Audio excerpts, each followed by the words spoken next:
Yes.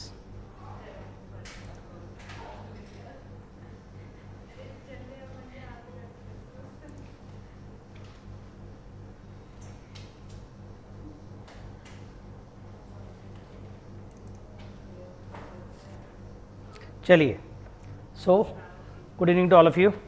In the morning we have, or in the afternoon we have already discussed about different types of perquisites. अपना rent free accommodation पूरा हो गया, उसमें unfurnished भी हो गया और फर्निश वाला भी हो गया, और बाद में हम लोगों ने क्या कंप्लीट किया था, कंसेशनल रेंट अनफर्निश भी कर दिया और फर्निश भी कर दिया।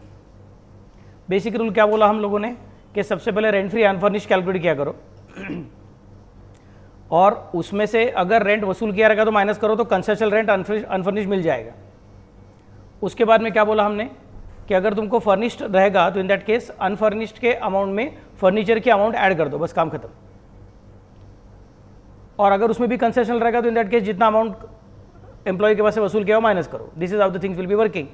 ये हमने बेसिक स्ट्रक्चर बताया। फिर बाद में बोला यार अभी कौन एम्प्लॉयर है उसके हिसाब से कुछ कुछ चीज़ें चेंज हो सकती है।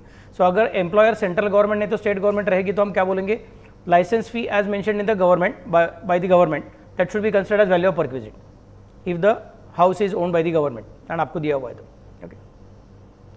और अगर वो फर्निश रहेगा तो इन दैट केस ऐड पूछना पड़ेगा कि गवर्नमेंट ने वो किस तरह से दिया हुआ है, खुद का दिया है फर्नीचर कि किसी और के पास से भाड़े पे लेके दिया हुआ है। तो अगर खुद का दिया रहेगा तो 10% ऑफ कॉस्ट ऑफ फर्नीचर, भाड़े पे दिया रहेगा तो in that case hire charges which are paid by the employer to the person from home furniture is taken on rent. ये सब चीज़ें ऐड करनी पड़ेगी, ऐसा हमने पॉइंट डिस्कस किया था। उसके बाद में जब पॉइंट आया था, ये देखो अपना ये इधर कंसिडर हो गया था, फर्निश रहेगा तो क्या और अनफर्निश रहेगा तो क्या। फिर उसके बाद में आया था कौन, अगर गवर्नमेंट एम्प्लॉय नहीं है, नॉन गवर्नमेंट एम्प्लॉय है तो क्या कंसिडर करना पड़ेगा। पूछेंगे कि एम्प्लॉयर का खुद का ओन्ड हाउस है कि एम्प्लॉयर ने किसी और के पास से भाड़े पे लेके दिया हुआ है। अगर एम्प्लॉयर का खुद का ओन्ड हाउस रहेगा तो हम पूछेंगे कि कहाँ पे दिया है फिर भैया आप। ऐसा सिटी, ऐसा जगह जहाँ पे 40 लाख से ऊपर पॉपुलेशन है तो in that case 10% of salary. ऐसा जगह जहाँ पे 40 लाख से कम है लेकिन 15 लाख से ज़्यादा है वहाँ पे 7.5% ऑफ सैलरी। और उससे कम पॉपुलेशन वाली जगह रहेगी तो in that case 5% of salary. उसमें क्या ऐड करने का, फर्नीचर का अमाउंट ऐड करने का। फर्नीचर का अमाउंट कितना, एम्प्लॉयर ओन करता रहेगा तो 10% of the cost, 10% of WDV नहीं, और एम्प्लॉयर ने भाड़े पे लिया रहेगा तो in that case hire charges of the employer. लेकिन अगर सपोज सर एम्प्लॉयर ने जो घर दिया है वो किसी और कैसे भाड़े पे लेके दिया रहेगा तो, खुद का घर नहीं दिया रहेगा तो इन दैट केस क्या बोलना पड़ेगा, 10% ऑफ सैलरी और the rent paid by the employer to such landlord whichever is less that will be considered as value of house for you। बाद में फर्नीचर का लॉजिक वही कंसिडर करने का। सो उसको एक पॉइंट नंबर ए और पॉइंट नंबर बी बोल के रखा था हमने और बाद में उसके हिसाब से वर्किंग किया था। उसके बहुत सारे प्रॉब्लम किए। प्रॉब्लम के अंदर यहाँ पे लिखने का टाइम कुछ टाइपिंग मिस्टेक्स थे, उसको मेरे बाद में फिर से फाइनल प्रिंट आउट जब अपलोड करूँगा तो उसके अंदर मैं चेंजेस करके दूंगा। तुमको ऑलरेडी मैंने बताया क्या लिखने का क्या नहीं लिखने का है, तो it is already taken care of. रहने दो अभी, नीचे रहने दो, कुछ टेंशन मत लो उसका, किधर जाएगा नहीं वो। Okay, then we have seen transport allowance के बारे में क्या करने का, किस तरह से ट्रीट करने का। अच्छा, बीच में हमने और एक छोटा चीज़ देख लिया था, सैलरी का मतलब क्या होता है वो भी देख लिया था हमने। ओके, फिर ट्रांसपोर्ट अलाउंस देख के हो गया और बाद में ट्रांसपोर्ट फैसिलिटी और अलाउंस दोनों को हमने कंपेयर करके देखा। फिर हम कार के पास गए थे। कार का मैंने आपको बेसिक स्ट्रक्चर बता दिया था कि कभी कभी कार भी दे देते हैं और कभी कभी एक्सपेंसेस पे कर देते हैं, कभी कभी दोनों दे देते हैं। तो जो दिया है वो आपका परक्विजिट होने का चांसेस है, दोनों दिया रहेगा तो दोनों परक्विजिट हो सकते हैं, दोनों का वैल्यू अपने को फाइंड आउट करना पड़ेगा, ऐसा बेसिक लॉजिक बनता है। तो कार इज ओन्ड बाय, पहला पॉइंट कौन सा है हमारा, car owned by whom, car owned by the employer. Then perquisite taxable in hands of specified employees only. अगर कार एम्प्लॉयर की है तो उसका खर्चा करने का जिम्मेदारी भी एम्प्लॉयर का खुद का है, मतलब वो एम्प्लॉई का ऑब्लिगेशन नहीं है। If it's an obligation of the employee but paid by the employer then it becomes taxable in hands of every employee. But if it's the obligation of the employer paid by the employer, benefit given to the employee, then it is taxable only in the hands of those employees which are specified employees. So अगर car is owned by the employer then perquisite taxable in the hands of specified employee only। बहुत अच्छा point actually speaking, लेकिन reality में क्या होगा, लगभग सबके हाथ में टैक्सेबल हो ही जाएगा, क्योंकि स्पेसिफाइड एम्प्लॉय का जो 3 अलग अलग पॉइंट्स है उसके अंदर पहला पॉइंट कौन सा है, डायरेक्ट एम्प्लॉय। दूसरा पॉइंट कौन सा है, the employee who is having more than 20% voting rights. And तीसरा पॉइंट कौन सा है, जिसका कैश इमोलमेंट 50,000 के ऊपर है। अब जिसको एम्प्लॉयर कार दे रहा है यूज करने के लिए, खुद का कार यूज करने को दे रहा है, उस आदमी का सैलरी एनुअल 50,000 के ऊपर नहीं जाएगा तो पागलपन है, हो ही नहीं सकता है। So ultimately this table although logically it is perfect, it is telling exactly what is the rule, but मैंने बोला आपको कि वो बहुत पुराना लिमिट है 50,000, मतलब मेरे बचपन का लिमिट है, मेरे बचपन के, मेरे प्रोफेसर के भी बचपन का लिमिट है, और गवर्नमेंट उसको चेंज ही नहीं करता। इसके लिए स्पेसिफाइड एम्प्लॉय का ब्यूटीफुल डेफिनेशन, ब्यूटीफुल लॉजिक होने के बावजूद वो लॉजिक पूरा पूरा पानी में जाता है। दैट लॉजिक इज इधर भी बैठने वाला मैं, उधर भी बैठने वाला मैं। समझ से मैं कैसे बोल रहा हूँ?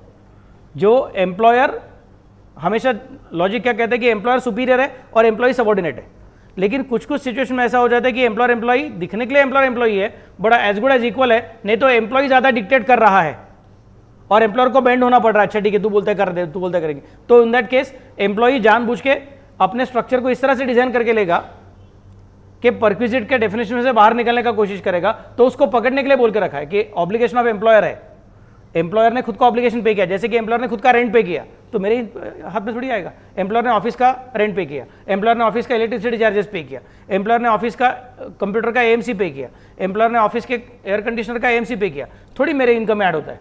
मैं बोलूँगा तो उसका ऑब्लिगेशन है, उसका ऑब्लिगेशन उसने पे किया, मेरे सैलरी में क्या को ऐड करते हो? तो ये लॉजिक क्लियर हो गया। तो मैं बोला अच्छा ठीक है, फिर अभी ये लॉजिक क्लियर है ना, फिर क्या करता हूँ जानबूझ के मैं एम्प्लॉयर को बोलता हूँ देख अभी तो क्या कर, घर तू ले, कार तू ले, घर भी तेरा कार भी तेरा, वो तो उसका रेंट उसका खर्चा वो तेरा ही रहेगा और मैं यूज़ करूंगा। तो जिस तरह से लाइट बिल का, ऑफिस का लाइट बिल का खर्चा मेरे सैलरी में ऐड नहीं होता है, ऑफिस के कंप्यूटर का एएमसी मेरे सैलरी में ऐड नहीं होता है, उस तरह से ये घर भले ही मैंने यूज़ किया रहेगा, ऑफिस का भी ऐसी मैं लगाता हूँ तो यूज़ होता है ना ऐसे, तो घर भी मैंने यूज़ किया रहेगा तो भी मेरे इनकम में ऐड नहीं होगा। आइडिया करते हैं ऐसा करके मैं बोलता हूँ। तो एम्प्लॉयर तो हमेशा मुझे ना ही बोलेगा, लेकिन अगर सपोज ऐसा सिचुएशन है कि मैं एम्प्लॉयर से हावी हूँ तो मैं शायद एम्प्लॉयर को फोर्स कर सकता हूँ कि तुझे ये करना ही पड़ेगा, और इनकम टैक्स को आराम से चंडी लगा सकता हूँ। तो इनकम टैक्स ने खुद का चंडी काटने के लिए बोल के रखा है कि भैया नहीं, स्पेसिफाइड एम्प्लॉय रहेगा तो हम पकड़ लेते हैं ऐसा वाला सिचुएशन। लेकिन अनफॉर्चुनेटली बाद में इनकम टैक्स ने स्पेसिफाइड एम्प्लॉय का डेफिनेशन के अंदर का जो रियल दांत नाखून था वो पूरा पूरा हटा के उसके जगह पे सबको बोल दिया, सब कुछ ऑलमोस्ट एवरीबडी स्पेसिफाइड एम्प्लॉय, क्योंकि जिसका कैश एमोल्यूमेंट्स, एनुअल कैश एमोल्यूमेंट्स का अमाउंट 50,000 के ऊपर जाता है वो सब लोग स्पेसिफाइड एम्प्लॉय है। तो जिस मकसद से ये सेक्शन लाया गया था अब वो मकसद साइड में चला गया है और लगभग everybody is getting covered. So almost perquisite taxable in the hands of all employees and perquisite taxable only in the hands of specified employees. बोलने के लिए क्लासिफिकेशन है बट रियलिटी में एक ही है। समझा मैं कैसे बोल रहा हूँ? जैसे दगडूशेठ का गणपती का मंदिर में जाता है तो यहाँ पे पुरुषांची लाईन आणि इकडे स्त्रियांची लाईन असं दिलेलं असतं, तिकडे सुरुवातीला दोन वेगळ्या लाईन असतात पण नंतर जाऊन सगळे एकत्र होऊन जातं त्याच्यामध्ये। समझा मैं कैसे बोल रहा हूँ? दो बोलने के लिए दो अलग अलग है लेकिन बाबा अल्टीमेटली मिक्स ही हो जाते हैं सब चीज़ें। समझा मैं कैसे बोल रहा हूँ? बट है ब्यूटीफुल लॉजिक है, और कभी ना कभी शायद गवर्नमेंट को जाग आ जाएगा, बोलेगा नहीं यार ये हमने बहुत दिन से चेंज नहीं किया, हमको चेंज करना चाहिए। तो in that case it will again get back its real shine and it will actually serve the purpose for which it was created. समझ मैं कैसे बोल रहा हूँ? At this moment it is just catching everybody and making point number 1 and point number 2 same. कौन सा वाला? Taxable in hands of all and taxable in hands of specified employee, दोनों का सेम करके रखा है उसने। बट ठीक है चलो, हमको क्या, जैसा है वैसा अपने को कानून करना है। हम तो पार्लियामेंट में नहीं बैठे, हम तो एग्जाम में बैठने वाले हैं, हमको कानून जैसा वैसा एग्जाम में लिख के दिखाने का, बाबा ऐसा ऐसा होता है, उसका कैलकुलेशन ऐसे करना है। तो अगर car is owned by the employer then perquisite is taxable in the hands of specified employee only. True और फॉल्स में आएगा, एमसीक्यू में आएगा, तब तुम बोलोगे नहीं वो सर सेम रहता है। सेम रहता नहीं बाबा, कानून के हिसाब से वो अलग है। अल्टीमेटली लाइन एक हो जाता है लेकिन फिर भी वो अलग है, याद रखो। नेक्स्ट, फिर the car is use purely for office purpose. Car is use purely for office purpose. मैं बोलूंगा फिर एक्सपेंसेस पेड बाय, वो पूछने की जरूरत नहीं अभी। अगर तुमने बोला कि सर नंबर 1 कार किसकी है? एम्प्लॉयर की, यूज करने को किसकी दी? एम्प्लॉयर को दे दी, सॉरी एम्प्लॉय को दे दी, और ऊपर से एम्प्लॉय को कंडीशन क्या डाला? सिर्फ ऑफिस के काम के लिए यूज करने का। मैं बोलूंगा मतलब वो परक्विजिट नहीं है। क्या समझ सकते मैं कैसे बोल रहा हूँ? उसका खाली फुकट वैल्यूएशन करते बैठो मत, सीधा बोल दो नॉट अ परक्विजिट, काम खत्म। लाल कलर बोल दिया मतलब इधर आगे वर्किंग करने की जरूरत नहीं। ऊपर जब तुमने बोल दिया ना car is owned by the employer and it is use by the employ purely for office purpose, then it is not a perquisite. जिस तरह से ये कुर्सी owned by the employer but use by me only when I am in the office, तो it is not a benefit for me. समझा मैं क्या बोल रहा हूँ? तो इसका वैल्यू नहीं है सर एक कुर्सी का 10% आपके इनकम ऐड करना। बोलूँगा क्या पागल है क्या? ऑफिस में काम कैसे करेगा? समझा मैं कैसे बोल रहा हूँ? तो use for only office purpose है ना, तो ये परक्विजिट नहीं। ये हमने अलाउंस के अंदर भी बोला था कि if the allowances are for personal purpose generally they are taxable and sometimes they are exempt.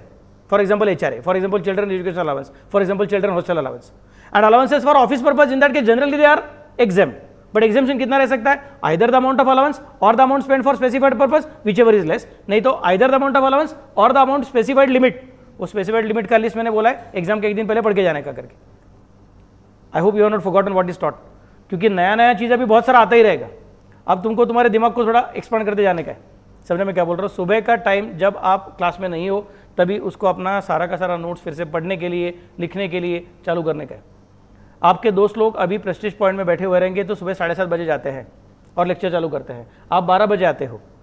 ये हम क्यों कर रहे हैं? आपको नींद को ज़्यादा टाइम मिलना चाहिए इसलिए नहीं कर रहे हैं। आपका जो खाली फुकट टाइम वेस्ट होता है इधर उधर भागने में, वो कम करने के लिए हम करते हैं। सुबह 7:30 बजे मैं लेक्चर ले सकता हूँ कि हाँ, उसका लेकिन फायदा नहीं होता, क्योंकि आप by the end of the day you will find that you are tired and then I am just completing my work. अभी भी मेरे ख्याल से आप में से बहुत सारे लोग टायर्ड महसूस करते रहेंगे। समझे मैं कैसे बोल रहा हूँ? तो सुबह 10:30 बजे से बोलाऊंगा तो फिर मैं क्या बोलूँगा? हाँ मैंने किया, बस बाकी कुछ नहीं। तुम्हारा हुआ नहीं हुआ तुम्हारा जिम्मेदारी। That is not the way in which I am interested in going for. अपने क्लास का रिजल्ट अच्छा लगने का कारण ये है कि मैं बच्चों का ख्याल रखता हूँ और उनके पास से ज़्यादा पढ़ाई करवा के लेता हूँ। लेकिन ज़रूरी क्या है, आपको भी ताली एक हाथ से नहीं बचती है, आपको भी थोड़ा काम करना पड़ेगा। आप कॉलेज को जाते रहोगे, आपका कॉलेज का असाइनमेंट रहेगा। मैं कुछ ना नहीं बोल रहा हूँ, मैं नहीं बोल रहा, आप झूठ बोल रहे हो करके, लेकिन आपको मैनेज करना है। समझे मैं कैसे बोल रहा हूँ? एक्स्ट्रा पढ़ाई करोगे तो ठीक। सुबह सुबह जल्दी उठना चालू करो, अभी खुद ब खुद अपना टाइम टेबल सेट करके रखने का। मैं 5:30 बजे उठूंगा, 5 बजे उठूंगा, जो भी कुछ है वो कम से कम आधा घंटे का वर्जिश करने का। घर के अंदर सूर्य नमस्कार कुछ नहीं हुआ तो सूर्य नमस्कार कम से कम कर दो। समझे मैं कैसे बोल रहा हूँ? और उसके बाद में पढ़ाई चालू करने का। क्लियर? क्लास को आने के पहले आपका सुबह कम से कम 3 घंटे का पढ़ाई हुआ रहना चाहिए। कम से कम बोल रहा हूँ मैं, कम से कम। ज़्यादा हुआ तो मैं कुछ पाप नहीं लगने वाला, डोंट वरी, मैं गुस्सा नहीं करूँगा ऐसा कैसे किया करके। मैं 3 घंटा बोला था, ऐसा कुछ नहीं है, बट आपको करना पड़ेगा। समझा ना मैं क्या बोल रहा हूँ? और सर ने क्या बोला था? CO motive on your own. मैं पनिशमेंट दूंगा, मार्क्स कम मिला तो। ये सब 11वीं 12वीं के बच्चों के लिए, नहीं तो सीए फाउंडेशन के बच्चों के लिए ठीक है कि पनिशमेंट का डर रहता है। अब तुम बड़े लोग हो, तुम चार्टर्ड अकाउंटेंट बनने वाले हो। समझा मैं क्या बोल रहा हूँ? कोई पकड़ेगा, कोई पनिशमेंट देगा तो मैं पढ़ाई करूंगा, is the worst method of motivating yourself. अभी अगर नहीं कर सकोगे तो आगे जाके सीए बनने के बाद भी खड्डे में ही जाओगे। So now try to self motivate yourself. हाँ थक जाओगे। अभी मुझे मैसेज आया मेरे बच्चे का, पुराने बैच के बच्चे का, मैं अभी जिनका मे में एग्जाम है, सर थोड़ा टेंशन आया, मैं कभी फ़ोन करूँ? मैं बोला रात को 9 बजे फ़ोन कर, मैं तब तक फ्री हो जाऊँगा। तो टेंशन आएगा, आपको भी टेंशन आएगा, नो प्रॉब्लम। मैं हमेशा बोलता हूँ रात को 9 बजे का मुझे फ़ोन करना है अगर टेंशन आए तो। I am always available for you. लेकिन don't tell me that sir मैं आराम से करता हूँ। आराम से नहीं, पढ़ाई करना है, खुद को मॉनिटर करना है। और मैं तो एक उल्टा बोलता हूँ हमेशा कि रोज़ रात को सोने के पहले एक छोटा सा डायरी बना के रखने का, उसके अंदर लिख के रखने का कि मैं कल क्या पढ़ाई करने वाला हूँ और मैंने आज क्या पढ़ाई किया। समझे मैं क्या बोल रहा हूँ? 5 minutes you are required to go for that. 5 minutes कि आज मैं दिन के एंड में क्या क्या करके रखा और कल मैं क्या करने वाला हूँ। तो नेक्स्ट डे फिर से बार, कल रात को बोल के रखा था कि आज इतना करने वाला, आज पूरा किया कि नहीं किया। Give a tick mark to yourself and then give mark percentage. There is no compulsion that you should attain 100% whatever you have decided. तो खुद को लिख के रखने का, I have achieved 75% of today's target. I have achieved 80% of target. समझने में कैसे बोल रहा हूँ? Are you happy with yourself? Sometimes it will happen कि बाबा नहीं अपना नहीं, आज सर दिन खराब गया मेरा, कुछ समझा नहीं समझ में आया, मैं थक गया था, ये हो गया वो हो गया, क्लास में नींद आया, चलेगा, नो प्रॉब्लम। लेकिन किसी और दिन आपके पास एनर्जी का बहुत सारा बाउट रहेगा, तो तभी जो पीछे अपना बैकलॉग था वो पूरा कर देने का। But when you are having this monitoring system continuously and self monitoring system, then it is going to help you. समझ मैं कैसे बोल रहा हूँ? पिताजी बोल रहे हैं पढ़ाई करने को बैठा, कह रहे हैं मम्मी बोल रही है क्या करता है, इतना फीस भर के रखा है, क्लास नहीं पढ़ाई कर रहा है। That is not the way in which it will happen. मैं तुमको मैसेज डालूंगा, अरे क्या किया कि नहीं किया। लास्ट संडे को मैं मैसेज डाल रहा था बार बार, टेस्ट अभी तक हुआ नहीं है, टेस्ट अभी तक हुआ नहीं है करके। ये संडे को मैं मैसेज नहीं डालूंगा, मैं चेक करूंगा कि तुम लोग टेस्ट लिख रहे हो कि नहीं लिख रहे हो करके। खुद ब खुद अभी सेल्फ मोटिवेट करना चालू करो। एग्जाम अभी पास आ गया, याद रखो, नवंबर में एग्जाम है। We are in month of March गया ऐसा समझने का। तो इसका मतलब क्या हो गया? अप्रैल, मई, जून, जुलाई, अगस्त, सितंबर, अक्टूबर, 7 महीना बाकी है। जिंदगी का 7 महीना ऐसा मन लगा के पढ़ाई करना है कि अपने को बिल्कुल तकलीफ लेना नहीं बाद में। समझे मैं कैसे बोल रहा हूँ? थोड़ा प्रेशर आएगा, मुझे मालूम है, कॉलेज का एग्जाम बीच में आने वाला है, I am totally aware, but I have gone through this particular thing. समझे मैं कैसे बोल रहा हूँ? तो तकलीफ है क्या? बहुत सारा तकलीफ है, लेकिन मैनेज कर सकते हैं क्या? आराम से मैनेज कर सकते हैं। मेरे पिछले साल के बच्चों ने तो 8 सब्जेक्ट में मैनेज करके दिखाया था और उसमें भी रैंक ला के दिखाया था। समझा मैं कैसे बोल रहा हूँ? और आप यहाँ पे 11-12 लोग बच्चे बैठे रहोगे, प्रेस्टीज पॉइंट में कितने बैठे हैं देखो, मुंबई में कितने बैठे रहेंगे देखो, पूरे और किधर कलकत्ता में कितने बैठे, दिल्ली में कितने बैठे, तो कितने बच्चे लोग ये सब पढ़ाई कर रहे हैं। तो ऐसा मत सोचो कि सर मैं देखो क्या कर रहा हूँ, शायद तुम्हारे घर में तुम अकेले रहोगे जो इतना सब कर रहे हो। समझा मैं कैसे बोल रहा हूँ? लेकिन इसका मतलब ये नहीं कि दुनिया में आप अकेले हो कि इसको सब करना पड़ रहा है।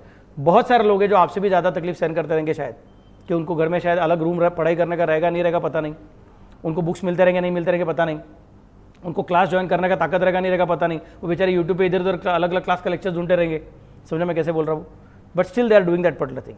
तो be proud of whatever is being offered to you by your parents, count your blessings and start working. जितना जल्दी स्टार्ट करोगे उतना अच्छा, जितना पेंडिंग रखोगे उतना पीछे रह जाओगे। तो let me go back again, car own by the employer, perquisite is accessible in the hands of specified employee only, use only for official purpose, छोड़ दो परक्विजिट है नहीं, प्योरली फॉर पर्सनल पर्पस, हाँ अभी तो परक्विजिट हो सकता है। ये गारंटी है कि भी कार परक्विजिट होने वाली है, लेकिन एक्सपेंसेस कौन पे कर रहा है उसके हिसाब से एक्सपेंसेस को भी परक्विजिट बोलना है कि नहीं बोलना है वो डिसाइड करने का है। So if the expenses are paid by employer,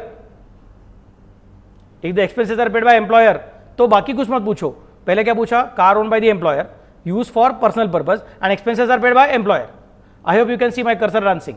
repeating again, तीन अलग अलग condition, car own by employer, given to employee, मतलब कार परक्विजिट होने का चांसेस है, स्पेसिफाइड एम्प्लॉय रहेगा तो, बट स्पेसिफाइड एम्प्लॉय तो रहता ही है, मतलब कार परक्विजिट है। Next, use for personal purpose, मतलब अभी तो परक्विजिट होने का चांसेस और बढ़ते गया, अब लाल कलर नहीं आएगा। And expenses are paid by hmm, expenses are paid by again employer. मैं बोलूंगा शाबाश, मतलब कार को भी पकड़ो, एक्सपेंसेस को भी पकड़ो। सर वो इंजन क्यूबिक कैपेसिटी क्या है, वो अभी कुछ काम का नहीं है, छोड़ दो, डायरेक्टली बोल दो यार, ये दो पूरा हो गया ना, car own by employer and use for personal purpose and expenses are paid by employer, तीन चीजें पूरी हो गई ना। तो amount spend by the employer on running and maintenance, मतलब पेट्रोल का खर्चा, डीजल का खर्चा, सीएनजी का खर्चा जो एप्लीकेबल रहेगा वो, रनिंग एंड मेंटेनेंस, मतलब क्या 3-3 महीने के बाद वो फिर से बार मेंटेनेंस को भेजना पड़ता है कार को, समझे मैं कैसे बोल रहा हूं, उसका खर्चा जो भी कुछ रहेगा वो, plus amount paid by the employer to the chauffeur, chauffeur नहीं है वो, शोफर, समझा मैं कैसे बोल रहा हूँ। शोफर का स्पेलिंग वैसा होता है जैसा शैंपेन का स्पेलिंग है, चंपाक नहीं होता है वो, समझा ना मैं क्या बोल रहा हूँ। कर्नल का स्पेलिंग है, कॉलोनियल होता है वो, समझे क्या। निमोनिया का स्पेलिंग है, पिनिमोनिया होता है वो, तो वो अंग्रेजी है, मैं कुछ नहीं कर सकता हूँ। याद रखने का अपने को कि इसका प्रोनाउंसिएशन क्या है, शोफर, क्लियर। तो plus amount paid by the employer to the chauffeur, मतलब कार को भगाने के लिए पेट्रोल डीजल का खर्चा, प्लस मेंटेनेंस का खर्चा, प्लस शोफर को जो दिया है वो खर्चा, प्लस क्या बोला मैंने पहले ही बोल कर रखा था 10% ऑफ कॉस्ट, फर्नीचर के टाइम भी ऐड करता था, वही बार बार रिपीट होते जाएगा। सो टेंशन मत लो सर मैं कितना याद रखूँ, कुछ याद रखने की जरूरत नहीं है। एक बार रेंट फ्री अकोमोडेशन के टाइम समझ लिया ना कि asset own by the employer and given to the employee, तो हम बोलते हैं कि 10% ऑफ द कॉस्ट ऐड करते जाने का, समझा मैं कैसे बोल रहा हूँ। सो ज़्यादा टेंशन नहीं है, सिर्फ ज़्यादा रिपीटिशन है और अलग अलग जगह पे कौन सा चीज़ कहाँ पे यूज़ करने का वो याद रखने का है सर। लेकिन अगर expenses are paid by employee तो पेट्रोल का खर्चा एम्प्लॉय ने किया, नहीं तो डीजल सीएनजी जो रहेगा वो, और मेंटेनेंस का खर्चा भी एम्प्लॉय ने किया, शोफर का खर्चा भी एम्प्लॉय ने कर दिया है। तो एम्प्लॉयर ने क्या दिया, सिर्फ कार दी है और बोला खर्चा तेरा। मैं बोलूँगा मतलब अमाउंट स्पेंड नहीं आएगी और अमाउंट पेड टू शोफर नहीं आएगी, सिर्फ क्या आएगा 10% ऑफ कॉस्ट ऑफ कार रह जाएगा, क्योंकि car is owned by the employer ना, तो वो तो परक्विजिट है ही, तो 10% of cost of the car should be added as a perquisite. समझा मैं कैसे बोल रहा हूँ, गॉट द आइडिया। घर के कोई है कि कोई नहीं आया हुआ, नहीं घर के कोई नहीं है, सिया को शायद बहुत तबीयत खराब लगता है बच्ची का, ठीक है। नेक्स्ट पार्ट, तुम भी याद रखो यार, पानी बराबर से पिया करो, बाहर का ज़्यादा मत खाया करो। सुकेश ज़रा डिफिकल्ट है मुझे पता है, but you have to manage that particular thing. ज़्यादा ऑयली वाली मत खाओ, समझा क्या, क्योंकि अभी धूप बढ़ती जाएगी, पूना का वेदर बहुत खराब रहता है ये मामले में, सुबह सुबह ठंडा, दोपहर को गर्म, शाम को फिर से बार ठंडा, समझे क्या, तो थोड़ा तकलीफ हो सकता है। तो just manage that particular thing properly, okay. अभी सर अलग सिचुएशन, अभी कौन सा सिचुएशन है, car owned by the employer, use by the employee but neither purely for office nor purely for personal purpose, it is partly for office and partly for personal. Monday to Friday office को सुबह लेके आता है, शाम को लेके जाता है, घर जाने के बाद जाते जाते बीवी बच्चों को किधर और मॉल वाले लेके जाने का लेके जाता है, सैटरडे संडे छुट्टी है तभी फिर से घुमाने को लेके जाता है। तो partly for office and partly for personal. मैं बोलूँगा अभी क्या करने का, अभी amount spend on petrol diesel वो ऐड करने का मन कर रहा था, बट पेट्रोल डीजल का बहुत सारा खर्चा अभी मंडे टू फ्राइडे के ऊपर हो रहा है। क्या समझ सकते मैं कैसे बोल रहा हूँ। शोफर साहब जो है वो जो काम कर रहे हैं वो तो सिर्फ मंडे टू फ्राइडे ज़्यादा काम कर रहे हैं, छुट्टी के दिन उसको भी छुट्टी रहेगा, तो गड़बड़ हो रही है सर, अभी वो कैसे ऐड कर सकते हैं। हम बोले ठीक है, अभी फिर तुम्हारा खर्चा कितना वो चेक नहीं करने का, हम बोलेंगे उतना अमाउंट ऐड करने का। Now it is a specified amount, कितना अमाउंट है, तो अगर तुमको छोटी कार दी रहेगी तो अलग अमाउंट कंसिडर करने का, अगर तुमको बड़ी कार दी रहेगी तो अलग अमाउंट कंसिडर करने का। सर छोटी कार का मतलब क्या और बड़ी कार का मतलब क्या, तो उन्होंने बोला इंजन का क्यूबिक कैपेसिटी चेक करो। अगर इंजन का क्यूबिक कैपेसिटी 1.6 लीटर से कम है तो वो छोटी कार है, और इंजन का क्यूबिक कैपेसिटी 1.6 लीटर से ज़्यादा है तो वो बड़ी कार है। समझे मैं कैसे बोल रहा हूँ। तो 1600 सीसी का इंजन ऐसा बोलोगे तो भी चलेगा। समझे मैं कैसे बोल रहा हूँ, cubic capacity. Got the idea what I am trying to specify. तो सर मतलब मेरे ख्याल से वैगनर वगैरह सब इधर रहेगा 1.6 के नीचे, और फिर बाकी का गाड़ी राइट साइड में रहेगा। नहीं, ऐसा नहीं है। एर्टिगा भी जो है ना, जो ऐसा देखा जाएगा तो बड़ी गाड़ी कंसिडर की जाती है, उसको भी छोटा ही कंसिडर करते हैं, क्योंकि उसका क्यूबिक कैपेसिटी 1.4 लीटर है। समझने में क्या बोल रहा हूँ? तो बड़ी मतलब साइज से बड़ी नहीं, बड़ी मतलब जो ज़्यादा फ्यूल गजलर है वो ज़्यादा तुम्हारा मर्सिडीज़ और ऑडी और क्या तुम्हारा टोयोटा इनोवा ऐसा सब बात करते रहोगे ना, तो वो तुम्हारा बड़ा कार हो जाता है. It's not about size, it's about the engine capacity. How many passengers it can travel और carry, that is not important. समझने में कैसे बोल रहा हूँ? तो Ertiga is counted as a small car for the purpose of income tax. नहीं sir मैंने टॉप एंड लिया है उसके अंदर का, वो ठीक है, तुम टॉप एंड लो छोटा लो हमको कुछ फर्क पड़ता नहीं. बेसिक वर्जन लो नहीं तो top and version low, that is okay for us. तो वैगनआर बोलो, एर्टिगा बोलो, बलेनो बोलो, बहुत सारी चीज़ें यहीं पे जाएगा नीचे. जिनका क्यूबिक कैपेसिटी 1.6 लीटर के ऊपर है मतलब वो बड़ी कार है जिसका स्टेटस करके ज़्यादा यूज होता है. Obviously there are more fuel guzzlers also. समझा मैं कैसे बोल रहा हूँ? तो ऐसे कार के लिए हम बोलेंगे अलग रेट है और बाकी के कार के लिए अलग रेट है. तो जिसका कैपेसिटी 1.6 लीटर से कम है या फिर 1.6 लीटर है उसको बोलेंगे 1800 रुपया पर मंथ तेरा पर विजिट है. 1800 पर मंथ इंटू 12. समझने में कैसे बोल रहा हूँ? 1800 पर मंथ इंटू 12 तेरा पर विजिट है, बस काम खत्म. जितने महीने के लिए तुझे कार दी रहेगी उससे मल्टीप्लाई कर, साल भर के लिए दी रहेगी तो 12 से मल्टीप्लाई कर, 10 महीने के लिए दी रहेगी तो 10 से मल्टीप्लाई कर. Likewise 1800 per month plus 900 per month for chauffeur if any. Chauffeur भी दिया रहेगा तो शोफर का भी 900 रुपये ऐड करने का. समझने में कैसे बोल रहा हूँ? क्योंकि chauffeur is basically working for office as well as personal purpose ना. तो ठीक है हम बोलेंगे 1800 प्लस 900 मतलब मैक्सिमम कितना अमाउंट ऐड होगा? 2700 ऐड होगा, 2700. लेकिन सर शोफर नहीं दिया है तो फिर 1800 ऐड होगा. कोई लगा नहीं सर सिर्फ शोफर दिया है, फटका मारूंगा, सिर्फ शोफर का तुमको कंधे पे लेके घुमाएगा क्या? That's not possible. सो एक तो सिर्फ कार दी है, नहीं तो कार के साथ शोफर दिया हुआ है. सबको समझा मैं कैसे बोल रहा हूँ? ओके नहीं सर हमारा गाड़ी बड़ा वाला गाड़ी है तो फिर अभी 1800 का 2400 होगा, शोफर का 900 वैसे ही रहेगा, मतलब 3600 रुपया हो जाए, 3000 कितना 300 हो जाएगा, फिर 3300 अगर दोनों दिया रहेगा तो. नहीं सर जो एक्सपेंसेस है ना, expenses they are paid by the employee. Car employer का है, it is use partly for office purpose partly for personal purpose, but expenses are paid by the employee. आप क्या करें? मैं बोलूंगा देखो इधर भी मत आओ, इधर भी मत आओ, इधर भी मत आओ. यहाँ पे आ सकते थे एक्चुअली स्पीकिंग, ये जो है ना यहाँ पे डांस कर सकते थे हम लोग मस्त से. लेकिन अभी क्या हो गया, खर्चा किसने पे किया? एम्प्लॉय ने पे किया है. तो अभी 1800 ऐड करने की जरूरत नहीं क्योंकि पेट्रोल का खर्चा वैसे खुद ही करता है वो. तो हम बोलेंगे अभी कितना ऐड करने का? 600. 1800 के जगह पे 600 और 2400 के जगह पे 900. समझ से मैं कैसे बोल रहा हूँ? और ये जो तुम्हारा शोफर का 900 रुपया था वैसे वैसे रखा हुआ है. Got the idea? क्लियर? लेकिन सर मेरा एम्प्लॉयर जो है ना वो मुझे कार देता है और बाद में पर मंथ मेरे सैलरी में से कुछ अमाउंट कट करके लेता है. जैसा रेंट फ्री अकोमोडेशन की जगह पे accommodation provided eight concessional rent था, वैसा car provided eight concessional rate रहेगा. तो मैं बोलूँगा जितना अमाउंट एम्प्लॉय का से वसूल किया रहेगा माइनस करो, बचा कुछ अमाउंट तुम्हारा पर पीजी. समझे मैं कैसे बोल रहा हूँ? Got the idea? क्लियर? ये कौन सा सिचुएशन कवर किया मैंने? Car owned by the employer given to the employee.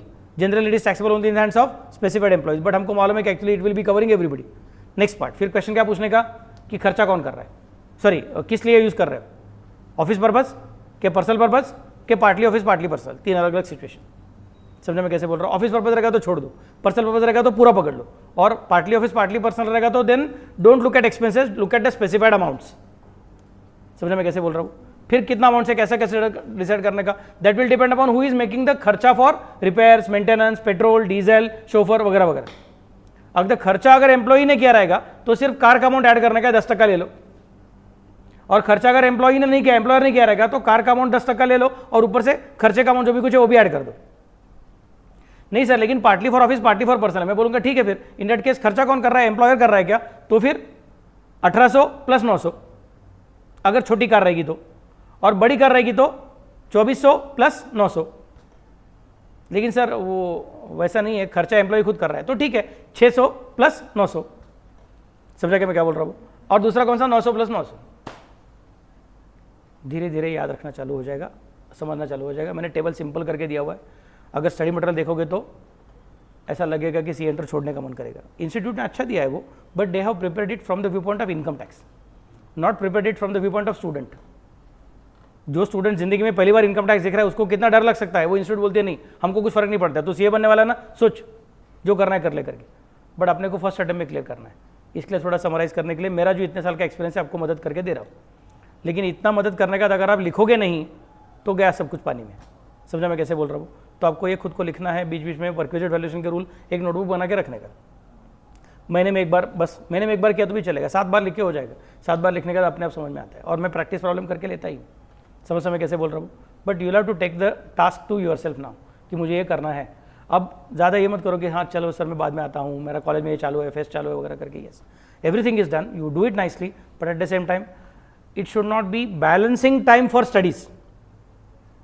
समझने में कैसे बोल रहा हूँ। तुमको कॉलेज का फेस्ट एंजॉय करना है, करो, मुझे कुछ प्रॉब्लम नहीं, मस्त से एंजॉय करो। इंस्टाग्राम पे 2 घंटा बैठना, बैठो, मुझे कुछ प्रॉब्लम नहीं है। समझने में क्या बोल रहा हूँ, जो करना है करो, लेकिन इतना याद रखो मुझे दिन में मेरे साथ कम से कम 7 साढ़े 7 घंटा और उसके अलावा 3 घंटा ये मुझे तुम्हारे पास से चाहिए। तो दिन में 24 घंटे हैं, उसमें से 10.5 घंटे मैंने खींच लिए तुम्हारे।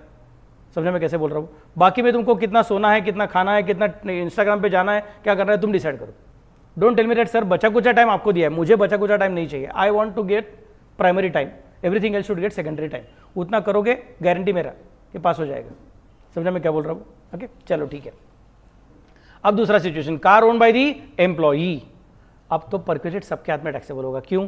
क्योंकि कार अगर एम्प्लॉई की है तो इसका मतलब खर्चा करने का जिम्मेदारी एम्प्लॉई का था, फिर भी एम्प्लॉयर ने खर्चा कर दिया, मतलब वो गारंटी से सबके हाथ में टैक्सेबल है। समझा मैं कैसे बोल रहा हूँ। बट ट्रीटमेंट लगभग सेम रहने वाला है। अब आगे देखेंगे, car own by the employee and use purely for office. ये कैसा एम्प्लॉई है कि खुद की कार होने के बावजूद सिर्फ ऑफिस के लिए यूज करता है, पूरा गधा है। लेकिन अगर सपोज ऐसा कोई गधा निकल गया तो हम बोलेंगे आपको परक्विजिट है ही नहीं, आप खुद की कार थी और फिर भी आपने सिर्फ ऑफिस के लिए यूज़ किया। आपकी बीवी आपको बोल रही थी चलो घूमने को लेके जाते हैं, बोलते नहीं ये ऑफिस के लिए यूज़ करने का, ठीक है महान आदमी है, चलेगा, no problem. Very rarely it is going to happen, in fact impractical है सिचुएशन वो। लेकिन मैंने सिर्फ बता के रखा है, अपना पुराना टेबल जो है उसको नीचे लेके आया मैं कि ये कॉलम वैसा वैसा रखा, मैंने कॉलम में चेंजेस नहीं किए हुए। So this is impractical, not possible. समझने में कैसे बोल रहा हूँ। बट अगर सपोज हो भी गया तो मुझे आंसर क्या देना पड़ेगा, नहीं फिर इसको परक्विजिट नहीं हुआ बोलो। सेकंड, नहीं sir it is purely for personal purpose, मेरी कार है और मैं अपने प्योर पर्सनल पर्पस के लिए यूज कर रहा हूं, बोलूंगा ठीक है। फिर खर्चा कौन कर रहा है बता? खर्चा एम्प्लॉयर कर रहा है, पेट्रोल डीजल सीएनजी क्या इलेक्ट्रिक जो भी कुछ रहेगा वो, और शोफर और रिपेयर एंड मेंटेनेंस खर्चा एम्प्लॉयर कर रहा है। मैं बोलूंगा अच्छा तो प्योरली पर्सनल पर्पस का है तो तेरे कार का खर्चा करने का जिम्मेदारी तेरा था, लेकिन एम्प्लॉयर ने खर्चा कर दिया तो सारा का सारा amount which is spend by the employer will be considered as taxable.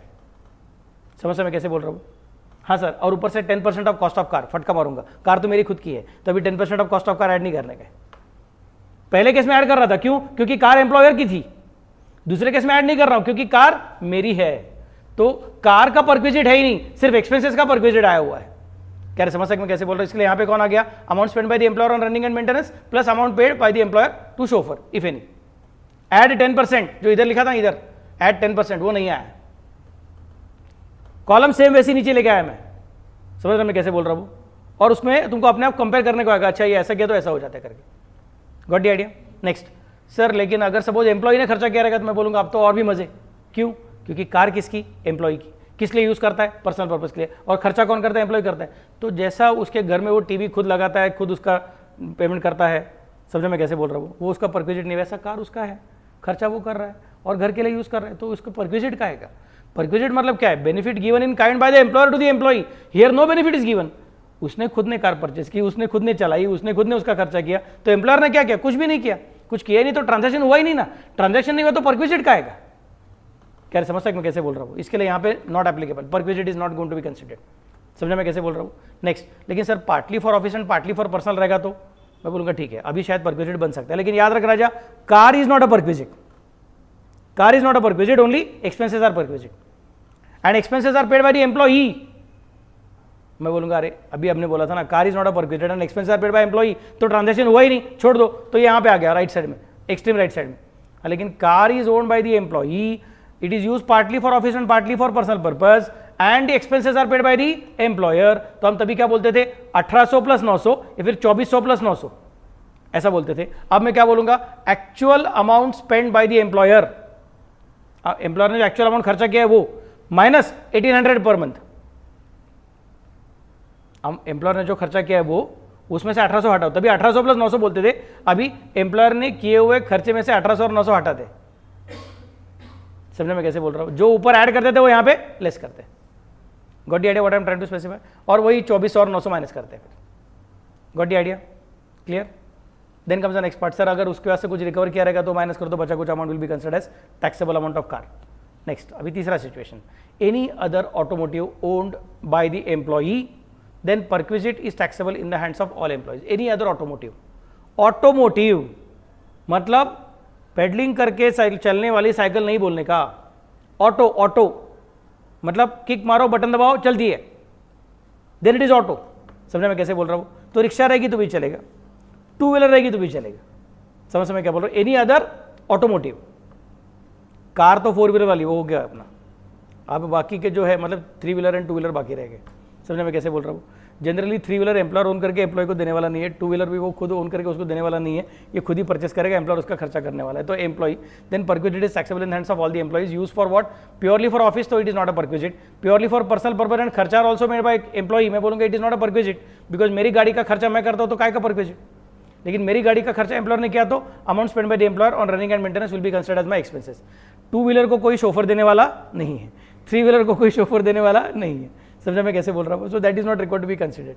And sir लेकिन partly for office and partly for personal रहेगा तो और एम्प्लॉयर रहेगा तो फिर अभी यहाँ पे क्या बोलने का? Amount actually spend by the employer minus ₹900 सीधा, बस बाकी कुछ नहीं. इधर सीसीबीसी देखने का नहीं, 1.6 लीटर के ऊपर है कि नीचे कुछ देखने का, क्योंकि ये छोटा गाड़ी है तुम्हारा. ये नहीं सर मेरा हायाबुसा है, तो महान है बाबा, कुछ प्रॉब्लम नहीं है. समझा मैं कैसे बोल रहा हूँ? इतना बड़ा गाड़ी देके तुझे कोई एम्प्लॉयर बोलते कि ऑफिस को फटफटी पे आ जाओ तो पागल है मतलब. तो एम्प्लॉयर को बोलने का नहीं सर उससे अच्छा मुझे क्या दे दो, मुझे आप उससे अच्छा वाला कार दे दो. समझा मैं कैसे बोल रहा हूँ? हायाबुसा बाइक मालूम रहेगा ना, शायद सुना रहेगा नाम तो. हाँ आज घर जाके चेक करो उसका क्या कीमत रहता है करके. Are you getting the point? चलो ठीक. तो और अगर उसमें से एम्प्लॉयर के पास से कुछ वसूल किया रहेगा तो वो माइनस कर देने का, बचा कुछ amount will be considered as taxable. Clear to all of you? Got the idea? What is the time? 7:07. मैं अगला पॉइंट्स डिस्कस कर दूं क्या पहले, और तुम घर पे लिख सकोगे क्या? मतलब कल हम प्रैक्टिकल प्रॉब्लम कर सकेंगे, नहीं तो फिर अभी लिखते बैठेंगे तो कुछ नहीं, हम धीरे धीरे टाइम पास होते जाएगा और कुछ पूरा नहीं होगा. उससे अच्छा सुबह जल्दी उठने का और आज जो लिखने को बोला है वो पूरा लिख देने का. ओके चलो ठीक है. अगला पॉइंट कौन सा देखेंगे हम लोग?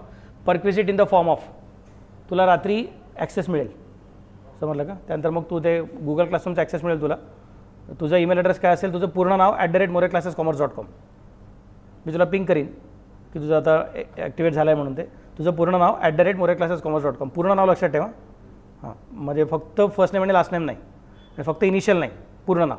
आणि @morecommerceclasses.com नाही, moreclassescommerce.com. कळलं? That is going to be your email address. आणि नंतर तुला हे करायचं काय? पासवर्ड काय असेल 1 2 3 4 5 6 7 8 9. टेंशन मत ले, बाद में तुझे चेंज करना पड़ेगा तो बाकी किसी को समझेगा नहीं. तो फर्स्ट लॉगिन के टाइम तुझे चेंज करना पड़ेगा. Clear? You can use it on your laptop और you can use it on your phone. Phone पे अगर उसको एक्टिवेट करने वाला रहेगा तो तुझे क्या करना पड़ेगा? फ़ोन के सेटिंग में जाना पड़ेगा, जीमेल के सेटिंग में नहीं, फ़ोन के सेटिंग में. फ़ोन के सेटिंग में जाके जहाँ पे गूगल अकाउंट रहता है उसमें जाके ऐड करने का मैंने बोला ईमेल एड्रेस, और वहाँ पे डालने का मैंने बोला वो पासवर्ड. फिर बाद में पासवर्ड चेंज करने को बोलेगा तो पासवर्ड चेंज करने का वो एक्टिवेट हो जाएगा. फिर बाद में वहाँ पे तुझे गूगल क्लासरूम को यूज़ करना चालू करेगा तो then it will be easy. समझे क्या?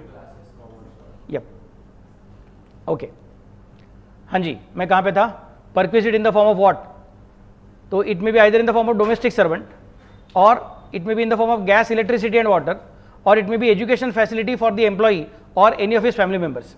ये तीन अलग अलग और नए टाइप के परक्विजिट आ सकते हैं. उसमें कंडीशंस कुछ एक्स्ट्रा वाला है क्या? तो डोमेस्टिक सर्वेंट के लिए who is appointing the domestic servant, मतलब वो रामू चाचा माली चाचा, उसको किसने अपॉइंट किया हुआ है? तो अगर सपोज रामू चाचा माली चाचा को अपॉइंटेड बाय द एम्प्लॉयर तो then it is taxable only in the hands of specified employee. And अगर रामू चाचा माले चाचा appointed by the employee then it is taxable in the hands of all employees. Value कितना रहेगा? Amount paid by the employer to such domestic servant. Employer ने रामू चाचा माले चाचा को कितना पैसा दिया है वो, माइनस एम्प्लॉय के पास से कितना वसूल किया है वो. एम्प्लॉयर ने रामू चाचा को पैसा दिया, रामू चाचा एम्प्लॉय के घर पे काम कर रहा था. समझे मैं कैसे बोल रहा हूँ? और एम्प्लॉयर ने रामू चाचा को पैसा देके एम्प्लॉय के पॉकेट में से कुछ पैसा वसूल कर लिया रहेगा. तो एम्प्लॉय का परक्विजिट कितना? Amount paid to the domestic servant minus amount recovered from the employee. करता है? ईजी है. नेक्स्ट अगला कौन सा है तुम्हारा? Gas, electricity, water. Gas connection दिया, नहीं तो इलेक्ट्रिसिटी कनेक्शन दिया, नहीं तो वाटर कनेक्शन दिया, तीन में से कुछ एक दिया, फिर तीनों दिया. तो हम पूछेंगे connection is in the name of employer और employer is in the business of provision of gas, electricity, water to the public. मतलब एक तो कनेक्शन एम्प्लॉयर का खुद का है, मतलब गैस कनेक्शन एम्प्लॉयर के नाम से है, फिर इलेक्ट्रिसिटी का मीटर एम्प्लॉयर के नाम से है, या फिर वाटर कनेक्शन का मीटर जो रहता है वो एम्प्लॉयर के नाम से है और यूज करने को तुमको दिया. मैं बोलूंगा in that case it will be taxable only in the hands of specified employee. नहीं सर मेरा एम्प्लॉयर कौन है? मेरा एम्प्लॉयर है रिलायंस एनर्जी. मेरा एम्प्लॉयर कौन है? अदानी पावर. मेरा एम्प्लॉयर कौन है? Maharashtra state electricity board, MACB. समझ में कैसे बोला? तो उसका काम ही क्या है? लोगों को इलेक्ट्रिसिटी प्रोवाइड करना। मेरा एम्प्लॉयर कौन है? हिंदुस्तान पेट्रोलियम। मेरा एम्प्लॉयर कौन है? Sorry, Bharat gas. समझने में कैसे बोल रहा हूँ? और वो मुझे गैस कनेक्शन दे रहे हैं। क्लियर में क्या बोल रहा हूँ? नहीं तो महानगर गैस, अभी वो दूसरा वाला है, वो पाइप गैस आता है ना, वो। समझने में क्या बोल रहा हूँ? तो वो मेरा एम्प्लॉयर है और मेरे घर पे उसने गैस दिया हुआ है। समझने में कैसे बोल रहा हूँ? नहीं तो मेरा एम्प्लॉयर कौन है?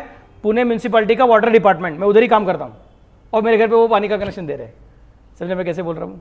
Got the idea what I'm trying to specify? So either the connection is in the name of employer or the employer is in the business of providing gas, water, electricity to general public. इन दोनों cases में it will be taxable only in the hands of specified employee. लेकिन sir connection is in the name of employee, simple, connection is in the name of employee, मैं बोलूंगा ठीक है, in that case it is taxable in the hands of all employees.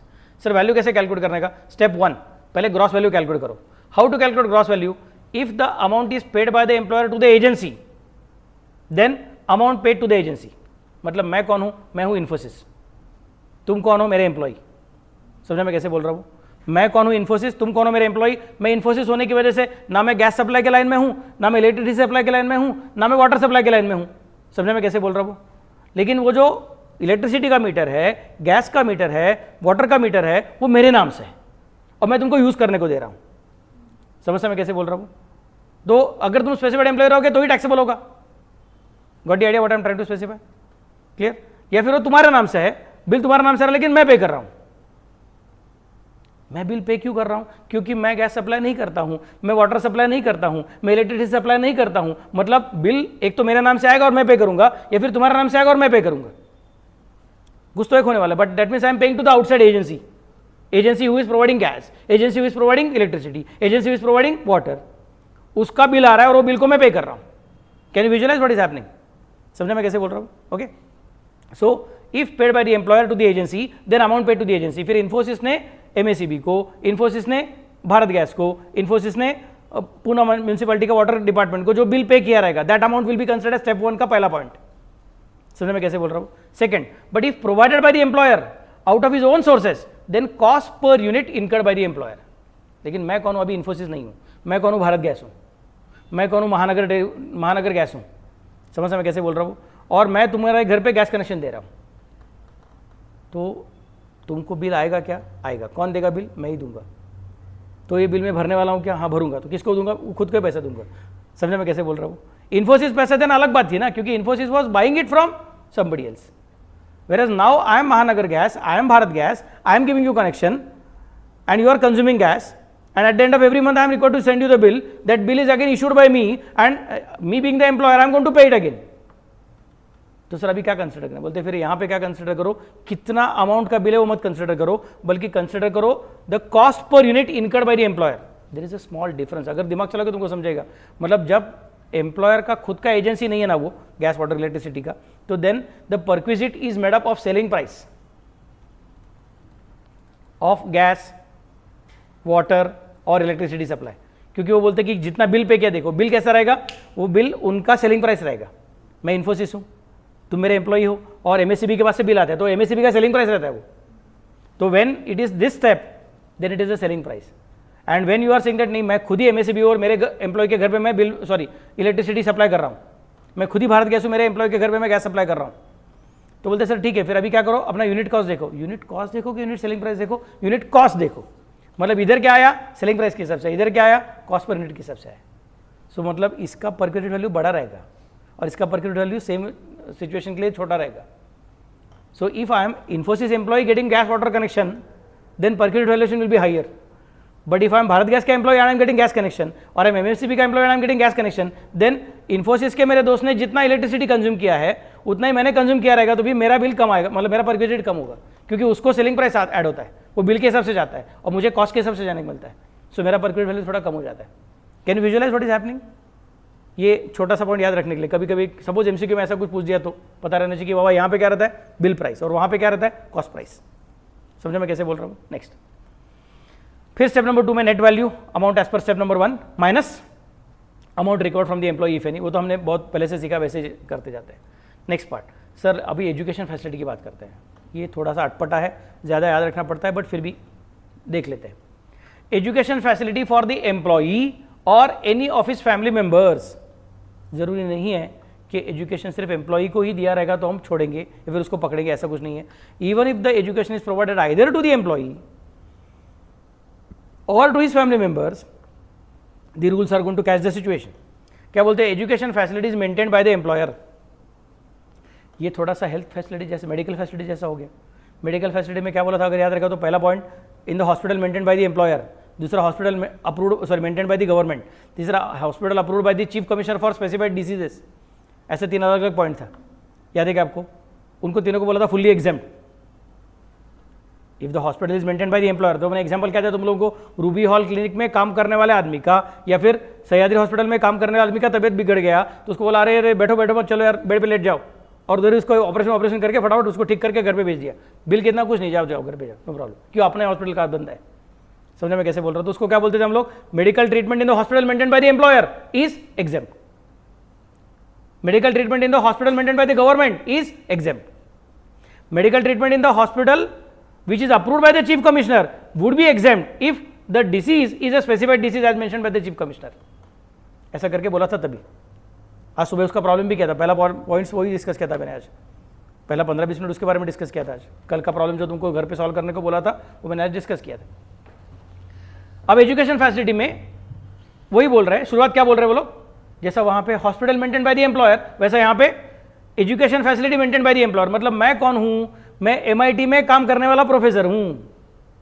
मैं कौन हूं, मैं भारतीय विद्यापीठ में काम करने वाला प्रोफेसर हूं। मैं कौन हूं, मैं सिम्बोसिस में काम करने वाला प्रोफेसर हूं, या फिर वहां पे एडमिनिस्ट्रेशन डिपार्टमेंट में क्लर्क का काम करने वाला पर्सन हूं, और मेरे बच्चे को वहां पे मैंने एडमिशन करवा दिया है। समझे मैं कैसे बोल रहा हूं?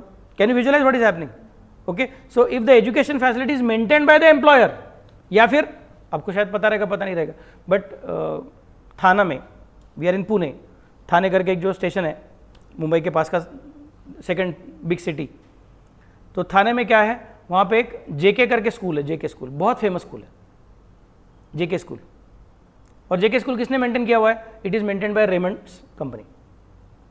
समझे मैं कैसे बोल रहा हूँ? वंस अपॉन अ टाइम जब थाना छोटा शहर था तभी वहाँ पे MIDC चालू किया था, तो वहाँ पे सबसे बड़ा कंपनी कौन सा आया था? वागड़ी इंडस्ट्रियल एस्टेट करके उन्होंने इंडस्ट्रियल एस्टेट चालू किया था वहाँ पे, और वहाँ पे सबसे बड़ा कंपनी कौन सा था? Raymond's.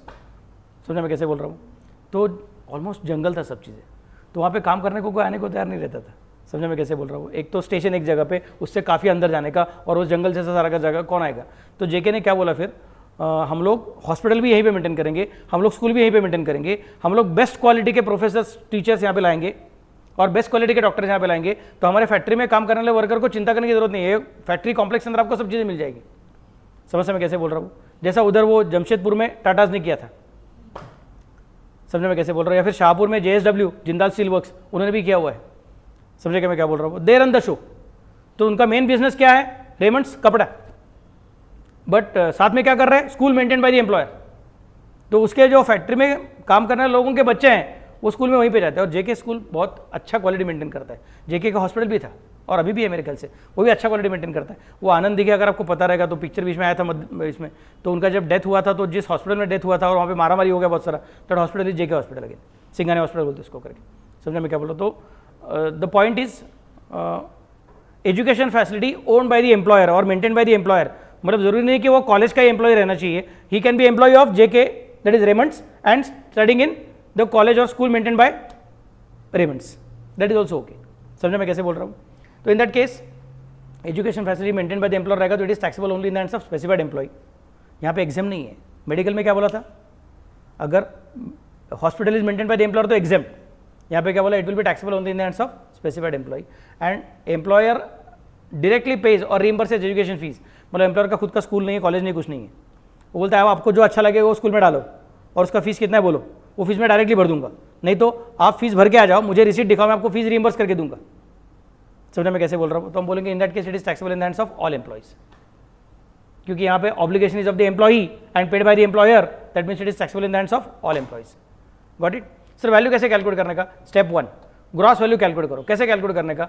If the education facility is maintained by the employer or by reason of employment, free education facility is granted, then cost of education in similar institution in or near locality, ऐसा ही educational institution जहां पे तुम रहते हो उसके आजू बाजू में रहेगा, उधर का कॉस्ट कितना रहता है? That amount will be considered as amount, क्योंकि education facilities provided by employer ना, मतलब उनको फीस नहीं लगाता है। समझ सकते मैं कैसे बोल रहा हूँ? तो कैसे कैलकुलेट करने का? हाँ तो सर हमने गैस के लिए बोला था ना, ऐसा कॉस्ट कैलकुलेट करने, बोला कॉस्ट नहीं कैलकुलेट करने का। ये चेक करो कि ऐसा ही स्कूल आजू बाजू में जो रहेगा उनका फीस कितना रहता है, वो फीस तुम्हारा इनकम में ऐड करना पड़ेगा। मतलब that is going to be first step, that is going to be gross value. समझा मैं कैसे बोल रहा हूँ? Then the cost of education in similar institution in near locality, however perquisite is exempt if the cost of such education is less than or equal to 1000 PMPC। PMPC मतलब क्या? Per month पर child. So sir मेरे बच्चे को employer ने maintain किए हुए school में डाला है, तो मैं बोलूँगा तू स्पेसिफाइड एम्प्लॉय रहेगा तो तेरे हाथ में टैक्सेबल होगा। ठीक है सर। सो कितना टैक्सेबल होगा? तो सर मुझे चेक करना पड़ेगा जहाँ पे मेरे बच्चे को स्कूल में डाल रहा हूँ उस स्कूल के आसपास का similar school, similar locality, similar school, similar facility देने वाला। हमारे स्कूल में स्विमिंग टैंक है और बाकी के स्कूल में स्विमिंग टैंक नहीं है, फिर उसको कंपेयर नहीं कर सकते तुम। सिमिलर स्कूल चेक करना पड़ेगा आपको। समझ रहे मैं कैसे बोल रहा हूँ? हमारे स्कूल में बड़ा ग्राउंड है, सीबीएसई का है, वो एसएससी का है, ये मत करो यार। Similar school in similar locality. समझ मैं कैसे बोल रहा हूँ? सर हमारा स्कूल इधर है और दूसरा स्कूल किधर है, वो अपना क्या है नाम उसका, ओमकार, क्या ओमकार इंटरनेशनल कोई तो स्कूल है ना, that is far far inside, उधर जाएगा तो वो मत कंसिडर। डेक्कन का है तो डेक्कन के आसपास देखो। समझ मैं कैसे बोल रहा हूँ? तो कॉस्ट ऑफ सिमिलर स्कूल वाला देखो। हाँ सर उधर का ना फिर फीस पर मंथ 700 रुपये है, तो ठीक है एग्जाम नहीं सर, अभी आपने बोला था काउंट करने का, लेकिन 1000 रुपीज़ तक रहेगा तो एग्जाम करने का, 1000 के ऊपर रहेगा तो टैक्सेबल करेंगे। समझ मैं कैसे बोल रहा हूँ? 1000 पर एनम नहीं, 1000 per month, 1000 per month for all children नहीं, 1000 फॉर पर मंथ पर चाइल्ड। समझ में कैसे बोल रहा हूँ? इतना तक अमाउंट रहेगा तो एग्जाम करने का। Next, in other cases amount spend by the employer should be counted. मतलब जब एम्प्लॉयर का खुद का एजुकेशन फैसिलिटी रहेगा तो सिमिलर स्कूल, सिमिलर लोकेलिटी का एजुकेशन फैसिलिटी का फीस कितना होता था वो चेक करो। वो फीस और तुम्हारे एम्प्लॉयर, सॉरी वो फीस का अमाउंट अगर 1000 से कम रहेगा तो एग्जाम कर दो, वो फीस 1000 के ऊपर रहेगा तो अमाउंट काउंसिडर करो। नहीं सर मैं एम्प्लॉयर का खुद का मेंटेन किया हुआ स्कूल में नहीं भेजता हूँ, मैं दूसरे स्कूल में भेजता हूँ, तो ठीक है अमाउंट एम्प्लॉयर ने जो पे किया वो चेक करो। That is your step number 1। उसमें से क्या माइनस करो? Amount as per step number 1 is to be reduce by the amount recovered from the employee if any. Employee कैसे कुछ वसूल किया रहेगा तो माइनस कर देने का उसमें से। क्लियर? नेक्स्ट,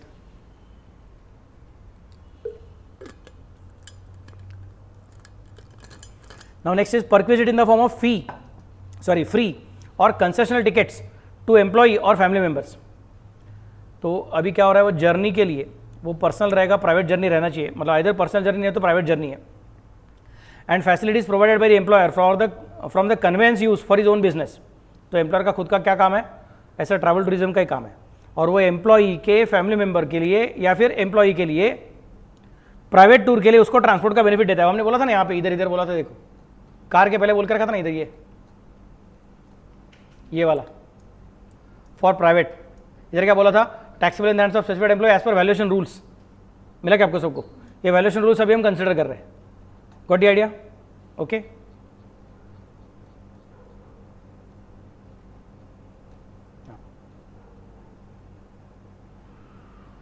तो number 1, it is either free और concessional tickets to the employee और for his family members. The journey should be personal और प्राइवेट पर्पस।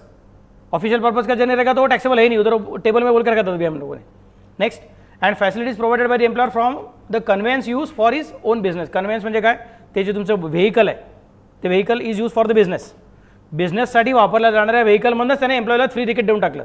म्हणजे ते कुठलं तुमचं नीता वोल्वो, नाहीतर महाराजा ट्रॅव्हल्स, नाहीतर काय अजून तुमचं असेल पावलो ट्रॅव्हल्स, त्यांच्या बसेस चालतात, ते म्हणतात एक तिकीट आपल्या एम्प्लॉयला देऊन टाकले। समजतं मी काय म्हणतो ते? आणि त्याच्या बायकोला एक तिकीट देऊन टाकलं, त्याच्या मुलांना एक तिकीट देऊन टाकलं, जा फ्रीमध्ये जा, कशाला इकडून गोव्याला जायचं, फिरायला जातं म्हणून जातोस, बाकी काय नाही। सो प्राइवेट पर्पज, ऑफिस के काम के लिए नहीं है। तो if the employee is of airlines और railways then it is exempt. बड़ी फेरी अदर एम्प्लॉय, मतलब बस का एम्प्लॉय हो गया है, फिर कि कोई शिप वाला रहेगा तो उसका एम्प्लॉय रहेगा, तो उनको बोला इट इज टैक्सेबल। कितना taxable? Value at which such facilities offer to the public. बाकी लोगों को कितना टिकट लगाता है वो चेक करो, कॉस्ट नहीं देखने का। कॉस्ट का लॉजिक सिर्फ किधर है? गैस, वाटर, इलेक्ट्रिसिटी में, कि खुद का सर्विस है और लोग अपने एम्प्लॉय को देता है तो वहाँ पे बोलने करता है कॉस्ट है। यहाँ पे हमेशा बाकी लोगों को कितना चार्ज करता है चेक करो, minus amount record from the employee करता है। Next part is any other fringe benefit. Sub rule, rule number 3, sub rule number 7।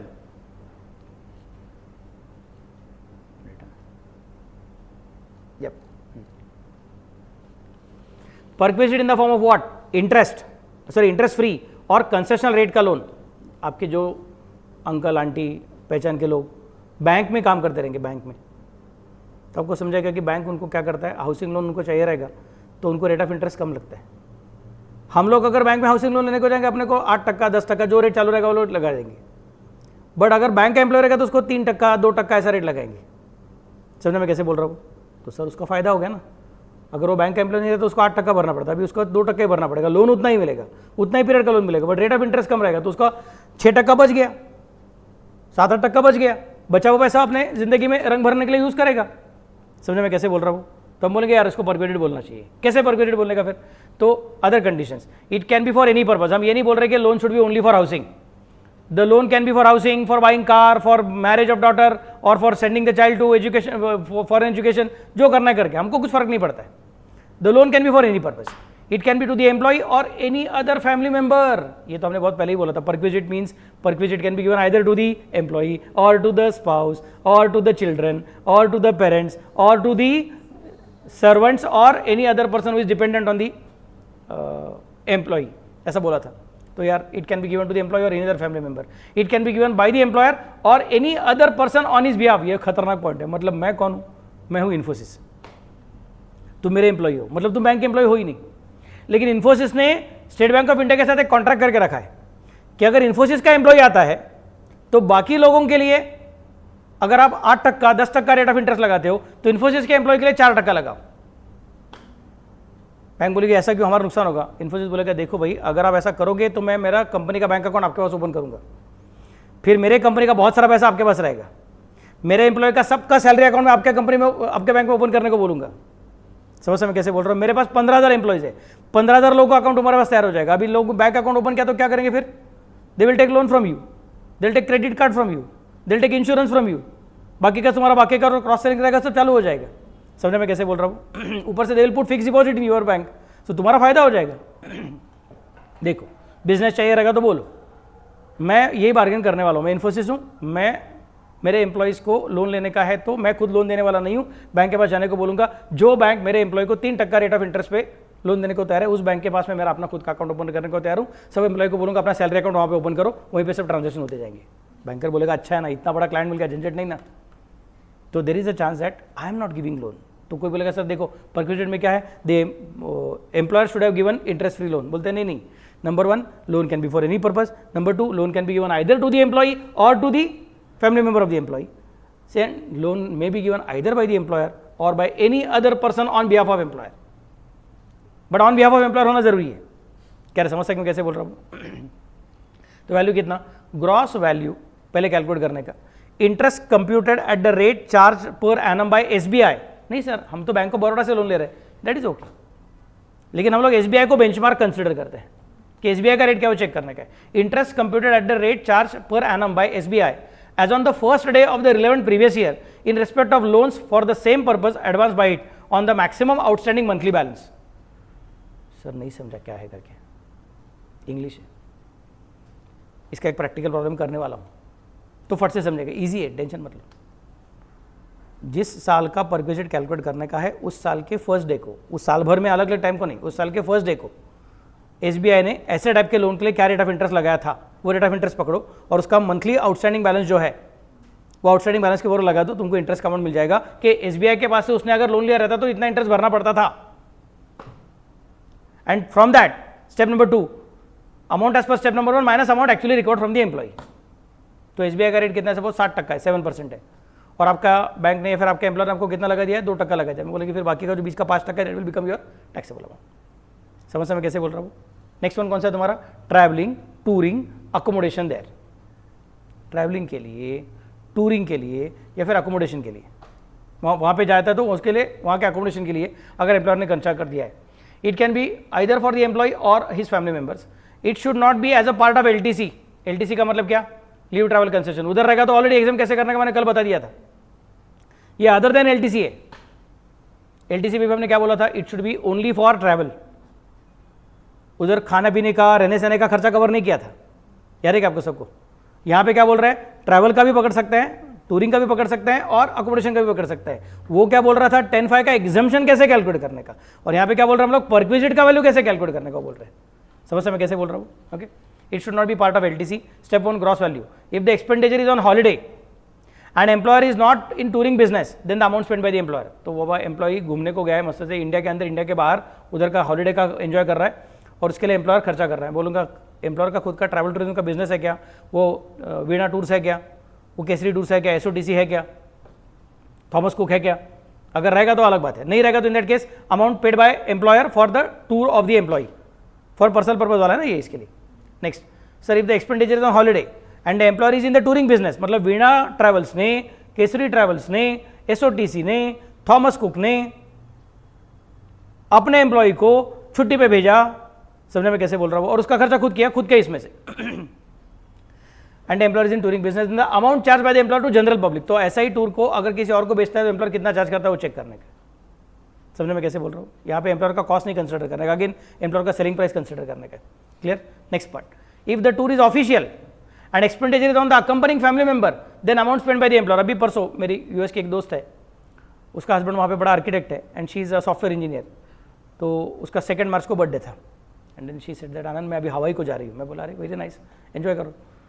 बोले अरे ऐसा नहीं है, वो मेरा हस्बैंड का आर्किटेक्ट है तो उसको हवाई में उसको एक बड़ा आर्किटेक्चर का काम मिला है, प्रोजेक्ट मिला हुआ है। तो क्लाइंट ने बोला कि वहाँ पे आके साइट विजिट करो और क्लाइंट उसका खर्चा करने वाला है। तो मैं बोला फिर अभी तू जा ही रहा है तो मैं भी आती हूँ, मैं मेरा टिकट निकालती हूँ, समझे मैं कैसे बोल रहा हूँ।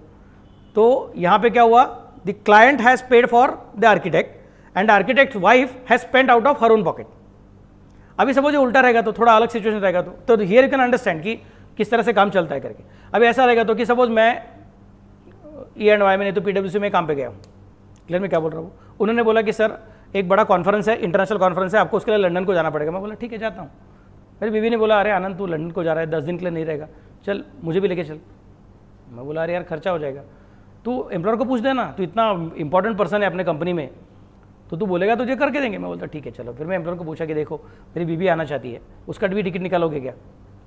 अब मैं जा रहा हूँ, वो भी साथ में आ रही है, दिन भर मैं काम करता रहूँगा और जब काम खत्म हो जाएगा शाम को हम लोग शायद लंदन में घूम लेंगे, बाकी टाइम वो होटल में रहेगी, क्या करेगी, उसका जो रहेगा वो ऐसा करती रहेगी। समझा मैं कैसे बोल रहा हूँ, व्हाट द आइडिया। सो मेरा जो खर्चा है वो मेरा ऑफिशियल टूर है, तो मेरे खर्चे को काउंट करने की जरूरत नहीं परक्विजिट करके, क्योंकि मैं काम के सिलसिले में जा रहा था। लेकिन मेरी बीवी जा रही है, she is going for recreation, she is going for enjoyment. समझा मैं कैसे बोल रहा हूँ, it is paid by employer. So the amount which is paid, if the tour is official and expenditure on the accompanying family member, then the amount spent by the employer on such accompanying family member will be considered as perquisited in my hands. कभी कभी उल्टा हो सकता है कि sir मेरा tour कितना था, 10 दिन का था, मैं अकेला ही गया था, बीवी वगैरह कुछ नहीं था, 10 दिन का था, लंदन में गया, 10 दिन काम किया। फिर मैंने मेरे ऑफिस को फ़ोन करके बोला देखो 10 दिन बहुत सारा काम हो गया, 4 दिन में और यहाँ पे रुकता हूँ, अभी यहाँ पे आ ही गया हूँ, 4 दिन और रुकता हूँ और हॉलीडे मना के वापस आता हूँ, क्योंकि वैसे मेरा छुट्टी आगे है ही, तो इंडिया में आके छुट्टी मना चाहिए, यहीं पे छुट्टी मना लेता हूँ। एम्प्लॉयर ने बोला ठीक है, अपना होटल का जो भी कुछ खर्चा एक्सटेंड कर लो। समझे मैं कैसे बोल रहा हूँ, हम लोग दे देंगे। तो टूर कितना था, 10 दिन का, और खर्चा कितने का महीने का, कितना दिन का हो गया, 14 दिन का हो गया। समझा मैं कैसे बोल रहा हूँ, उसमें से 10 दिन क्या है ऑफिशियल पर्पज है, 4 दिन क्या है पर्सनल पर्पज है। Got the idea. तो हम बोलेंगे ठीक है, in that case the amount spend by the employer on the period after the official tour is over will be considered as the step 1 वाला amount, gross amount, and from that deduct the amount recovered from the employee if any, then you will get to know the amount of actual perquisite to be counted। सबको समझा कि मैं क्या बोल रहा हूँ, clear.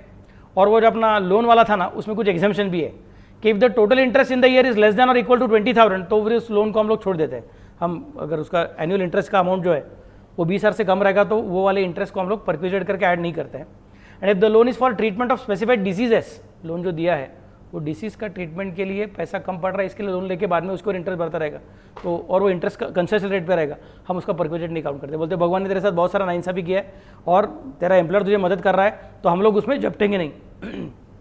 चल तेरा एम्प्लॉयर मदद कर रहा है, you are in good hands, we are also happy, no problem, will not tax it. समझा मैं कैसे बोल रहा हूँ, ये अलग अलग एग्जाम्पशंस है। ओके, बस बाकी का सब चीज़ें कल देखेंगे। तो अभी तुमको क्या क्या लिखने का बताओ मुझे।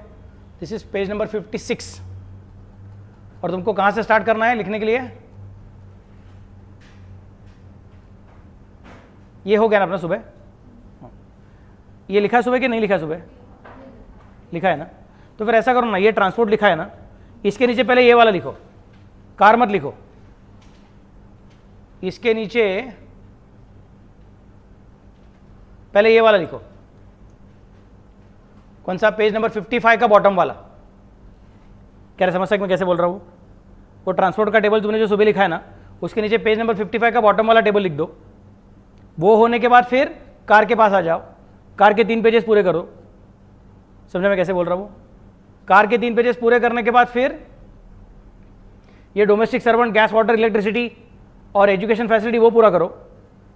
वो पूरा होने के बाद उसके नीचे जो टेबल है ऑलरेडी लिखे हो गया, इसलिए फिर से मत लिखो दिस टेबल। समझा मैं कैसे बोल रहा हूँ? And then don't forget to write sub rule number 3, sub rule number 7। उसका सिर्फ पहला पॉइंट कौन सा वाला, इंटरेस्ट का एंड ट्रैवल टूरिंग का, वो देखने का है। उसके आगे का कल करेंगे। समझा मैं कैसे बोल रहा हूँ? तो कल सुबह क्या होगा, पहले अपना ये अदर फ्रिंज बेनिफिट का रूल पूरा करूंगा, फ्री फूड बेवरेजेस का, गिफ्ट वाउचर का, और बाद में ये सेकंड पेज हो जाएगा क्रेडिट कार्ड, थर्ड पेज हो जाएगा, ठीक है, यस। कल के सुबह के लेक्चर में अपना परक्विजिट वैल्यूएशन पूरा हो जाएगा और शायद पहला प्रॉब्लम हो जाएगा अपना, और शाम के लेक्चर में आगे का प्रॉब्लम। सो मोस्ट प्रॉबेबली हम लोग शायद सैटरडे को एक्स्ट्रा लेक्चर रखेंगे तो हो जाएगा। तो if you are ready to go for it, 6 बजे के बाद मैं आता हूँ, वैभव सर 6 बजे छोड़ देंगे, तो उसके आगे मैं 15 मिनट का ब्रेक देता हूँ और आगे कंप्लीट करके ख़त्म कर देंगे। डन। तो मंडे से हम लोग फिर से नया टॉपिक, हाउस प्रॉपर्टी, समझे क्या? गुड।